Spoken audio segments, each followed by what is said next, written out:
Esas son algunas de las noticias de este martes 29 de septiembre de 2009. Como ven, en esta última frase hemos utilizado dos números que nos sirven para establecer la fecha del día.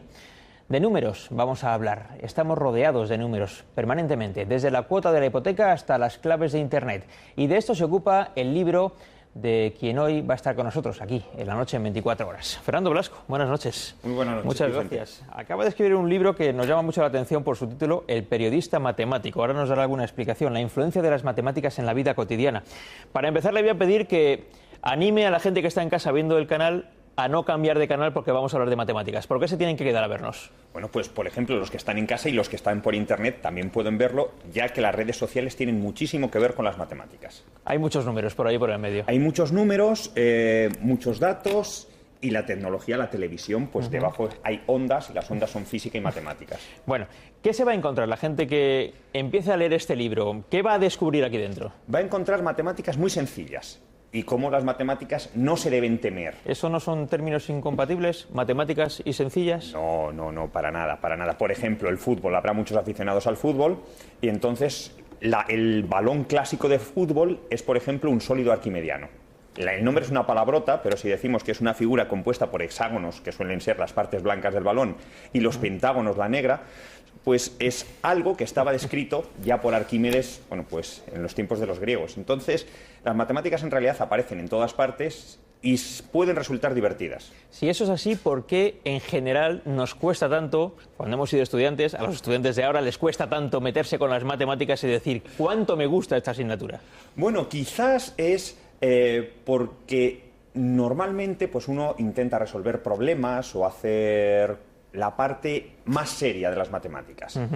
Un estudiante también oye en casa que las matemáticas son muy duras y que no se van a poder aprobar. Entonces eso también le condiciona para no adentrarse en ellas. Y lo que pretendemos pues con este libro llamado El periodista matemático es porque lo hemos dividido en secciones: nacional, internacional, economía, sociedad. Como si fuera un periódico o una televisión o una radio. Y con eso pues lo que hacemos es sugerir qué matemáticas hay debajo de los actos de la vida cotidiana. Bueno, usted que es profesor, antes de que vayamos un poquito más al contenido del libro, explíquele a los estudiantes que están en casa y a los padres de los estudiantes que están en casa qué tienen que hacer para enfrentarse a las matemáticas de una manera un poquito más optimista. Bueno, pues por ejemplo, el intentar entender cuál es el problema que se plantean o el no rechazarlas. Simplemente pues pensar, no como un juego, que hay veces que es complicado, para los matemáticos no, pero para la gente que pueda estar en casa, e interesarse pues por las cosas de matemáticas que ven en el día a día. Bueno, yo he encontrado en el libro algunas cosas que me han llamado mucho la atención.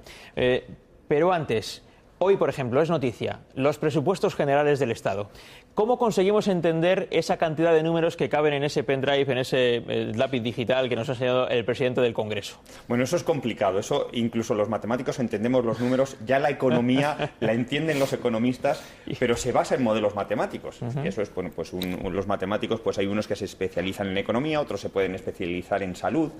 Y entenderlos es difícil, pero bueno, todos, por ejemplo, podemos entender el Euribor. O si no entender, al menos saber que existe. Y lo que normalmente no se hace es relacionarlo pues con las progresiones geométricas, que yo creo que a todos los que no les gustan las matemáticas, ese nombre lo han oído alguna vez porque está en todos los programas de enseñanza secundaria, y en realidad el cálculo de la hipoteca, la cuota de la hipoteca que tenemos que pagar al banco, es eso, es una progresión geométrica. ¿Hay unas matemáticas específicas para tiempos de crisis? No, yo creo que no hay recetas mágicas. Ahí no está el remedio, ¿no? No. Ahí no está el remedio. Bueno, yo me he ido a la última página del libro, después de echarle un vistazo a todo esto, y me he encontrado con algunas preguntas que, claro, al que no le levanten la curiosidad, la verdad es que es un poquito extraño. Dice, ¿qué tiene que ver Arquímedes con la Eurocopa? Bueno, por ejemplo, eso que hablábamos. Lo del balón. El balón. Hay otra pregunta. ¿Y qué tiene que ver Julio César con tu DNI electrónico? Bueno, los dos. El DNI electrónico en realidad tiene una clave, tiene una codificación en la cual están contenidos pues desde nuestros datos biométricos, para cuando viajamos por ahí al extranjero que nos reconozcan, hasta claves con las cuales podemos acceder, está la firma digital. Julio César lo que inventó fue un sistema de cifrado también. Entonces, en realidad, como están metidos nuestros datos en el DNI electrónico, es por un medio de cifrado que no es el de Julio César, es mucho más evolucionado. Se habla también en el libro de la influencia de las matemáticas en la vida de pareja. Eso, hay estudios bastantes estudios en los cuales se ha tratado de cuantificar pues tanto la vida de pareja pues como los cánones de belleza. Y ¿eso se puede establecer por una fórmula matemática? Hombre, existen modelos. El problema que tenemos, como siempre, es a la hora de validar el modelo si las personas que están respondiendo a una encuesta dicen la verdad o no dicen la verdad. Ajá. Pero sí que hay modelos que se ha estudiado, pues por ejemplo, en Noruega había un estudio publicado en revista científica, un 20% de los encuestados tenían relaciones simultáneas. Y eso es un dato que es significativo. Otro dato, bueno, pues datos sobre encuestas, sobre bigamia, también aparecen. Entonces, lo que hemos hecho en ese capítulo, que es en el capítulo de sociedad, ha sido recopilar algunos estudios que se han hecho pues, en diferentes lugares. Ajá. ¿Nos pueden dar suerte los números de la lotería de Navidad? Bueno, todos en principio son equiprobables. Lo que sí que es que la lotería de Navidad es, bueno, la lotería nacional, la de Navidad o la de cualquier semana, es el juego más rentable, desde el punto de vista matemático. ¿Y existen fórmulas matemáticas sobre las probabilidades que hay de que salga un número o salga otro? En principio, todos los números son equiprobables. Existe la misma probabilidad de que salga uno u otro, porque si no, no sería juego limpio. ¿Y esa es la realidad?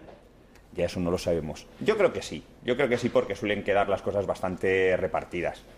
O sea, que no nos engañan cuando hacemos lo de la lotería. Bueno, ¿el Sudoku ha hecho mucho por popularizar las matemáticas? Sí, pero de una forma diferente quizás a lo que se cree, porque en el Sudoku aparecen números del 1 al 9. Ajá. Si en vez de 9 números diferentes aparecieran 9 símbolos o 9 colores, eso sería lo mismo. Entonces el Sudoku no tiene relación con las matemáticas por los números, sino por la estructura que tiene. El Sudoku es un caso particular de algo que se llama un cuadrado latino, que tiene incluso aplicaciones más serias. Pero supongo que ha permitido, por ejemplo, ejercitar la parte luego matemática de nuestra mente, ¿no? Sí, y ahora ya están apareciendo primos del Sudoku. Son pasatiempos que se pueden hacer. La parte matemática de la mente, incluso los algoritmos que existen para poder resolver un Sudoku, se están aplicando también a otras cuestiones mucho más importantes para la vida. ¿Se pueden hacer cálculos matemáticos con, no sé, lo que tiene a la vista ahora mismo, aquí? Pues casi seguro que sí. Por ejemplo, ahora mismo estamos conectados a Facebook, ¿vale? El número de pasos que hay que llegar para llegar entre dos personas que estén en lugares diferentes del mundo es 6 pasos. Podríamos hacer el experimento. Por ejemplo, el ejemplo que comento en el libro es, bueno, pues ahora mismo yo podría estar relacionado con Obama por un camino por menos de 6 pasos. Y pues claro, yo trabajo en la Universidad Politécnica de Madrid. Conozco a mi rector. Mi rector conoce al ministro de Educación, conoce al presidente del gobierno. Y a su vez conoce al presidente de los Estados Unidos. Entonces, ese es un experimento sencillito, y en Facebook, por ejemplo, está estudiado. Y hay pues un grupo que se llama 6 grados de separación, en el cual se pueden comprobar todas estas cosas. ¿Y se sorprende uno de lo que se puede conseguir a través de eso? Sí. ¿O esto es más un juego que al final no llega a ningún sitio? Bueno, no. En ese sentido, este es un juego. Pero si en vez de ver quién conoce a quién, estamos pensando, por ejemplo, en la transmisión de una enfermedad. Ahora tenemos pues el miedo de la gripe A.